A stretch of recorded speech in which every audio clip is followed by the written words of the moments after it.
wanted to start a new series on this channel. It's going to be called Old vs New, where I compare the assets of relatively old or retired fighters with the current stars in the sport today. So today on this series, we're going to compare the body punching ability of ERROL Spence with obviously Ricky Hatton.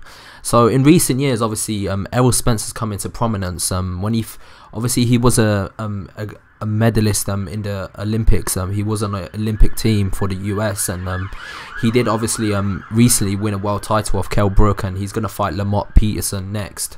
But it must be said, one reason why he's been so touted is because of his body punching ability.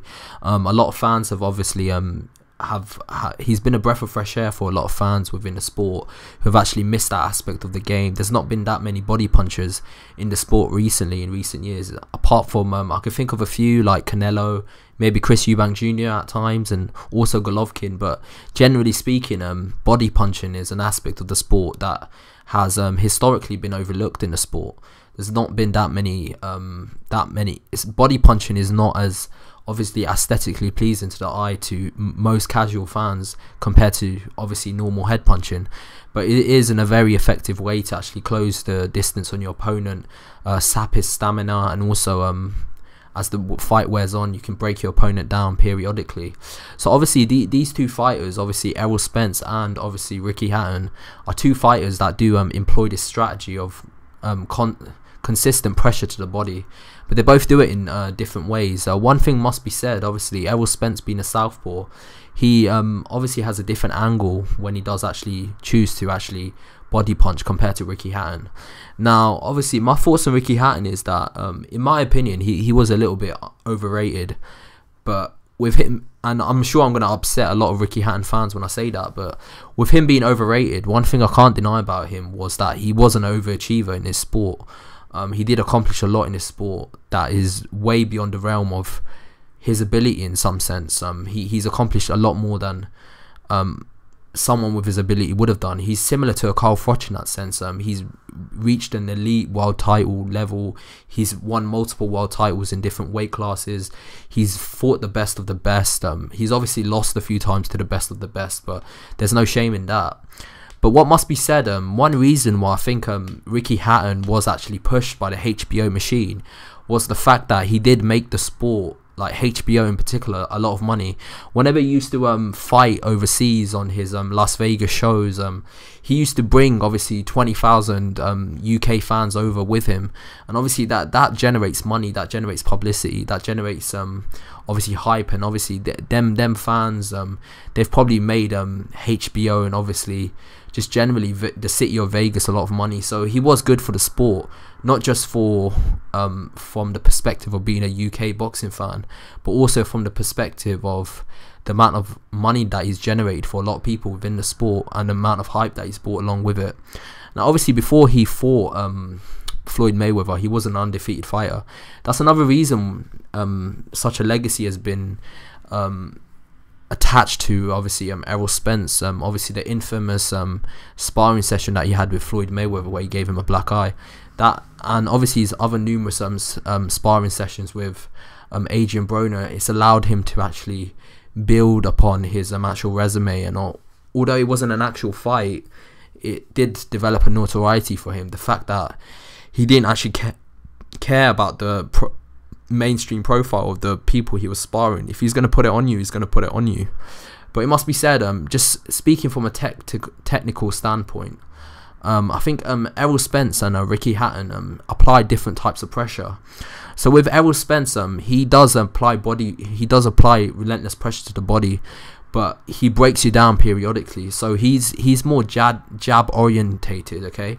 So he would pick you off with his southpaw jab, and then he would come and he would change levels and he would try to hit you on the body, but then he would switch it up to the head.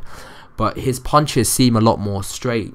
His punches to the body, although he does double it up, they seem to be more concealed.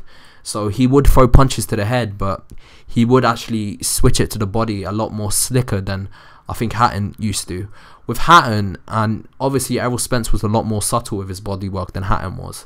With Hatton, he was very good at body punching, but his body punching ability was a lot more direct. he would come straight out the gate towards his opponent's body, and he would literally launch a relentless attack on the body from the opening bell. With Errol Spence, he would actually give a attack on the body, but it will be more calculated. It will be more centered around his jab, and he would break down an opponent from his jab, as opposed to going to the body straight away the way Hatton would do. Also with Hatton, he would actually use his footwork more when it comes to body punching. So he would switch the angle. He would try to hit the pit of the stomach, like he would love to say. So he would obviously shift and pivot off his front foot and then switch to the side and try to hit a body shot there. Obviously with that particular style, he was very mauling as well. He would come straight forward. He would have head movement, but he would come in straight lines. He would come in straight lines when it comes to attacking the body, but when he was attacking the body, he would switch his angle and try to get a shot in the solar plex and obviously the liver area. He would try to throw shots there. He would break down his opponents by obviously relentless pressure, but he would actually constantly throw body shots to just bring down the guard of his opponent. But then he would switch it up to the head, and for a round or so, a round would not pass where he would not throw one, at least attempt to throw one significant body shot. With Errol Spence, he's more scientific in the sense that he will only throw a shot to the body when it's 100% sure that it would land. With Hatton, he's a bit more excitable. He'll come forward, but you know what you're getting with Hatton. The fact that he's going to maul you, he's going to constantly be in your face. If you throw a jab, he's going to slip it to the side and throw a punch to the body. He would constantly be relentless in his body attack, but he would also be intelligent in the way that he would switch the angle. He was very mauling. While with Errol Spence likes to keep his opponents at a certain distance when he's throwing his body shots. So he's more of a mid-range fighter, while Ricky Hatton was more of an inside fighter. Now, obviously, we're basing two fighters who are completely different stages in their career. Obviously, with Hatton, we got the luxury of hindsight. We could look back in time and look at his fights and see the way he boxed and have that perspective. With Errol Spence, I don't think he's fulfilled his full potential yet. He could go on to add more nuances to his game, but when it comes to just purely effective body punching, I have to nod towards Hatton. Even though I'm not the biggest fan of Hatton, I feel like his consistency in terms of landing body shots, and obviously the level of quality opposition that is dropped with body shots, it seems like he was more consistent in landing the shots, and he was also more hurtful to the body than Errol Spence was. Errol Spence has had around less than 30 fights, I believe, but he's probably not been given the time to yet develop more skills on the inside. So Errol Spence, although he is an effective body puncher and he does break his opponents down, it's a lot more subtle with his body work. He's not an out and out body puncher like Hatton is. He likes to break his opponent down from angles and switch to the side.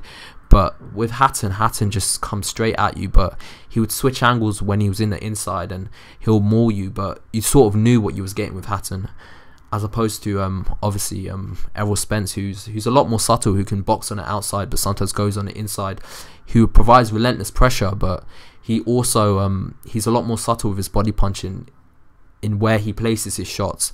He may not be as dynamic on the inside as Hatton was, but to counterbalance that, just seeing them both as a whole fighters, I would say that Errol Spence is more of a complete fighter than Hatton was. He can fight more on the outside.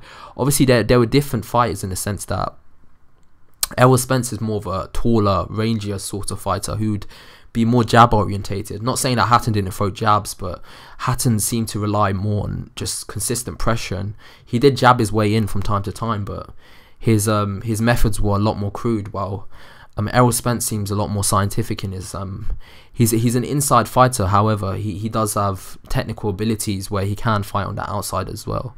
So that's just my thoughts on it. So I think in terms of just looking at that one quality, I think Hatton is a better body puncher than Errol Spence. However, Errol Spence has nuances to his game that is a lot more sophisticated than Hatton, and he may go on to accomplish more than Hatton has, just based on what he's accomplished so far in his career. So that's just my thoughts on that. Give me your thoughts below. Obviously like the video if you like the video, and also just subscribe to the channel, and I've got more content coming your way. Thanks for your time. Peace out.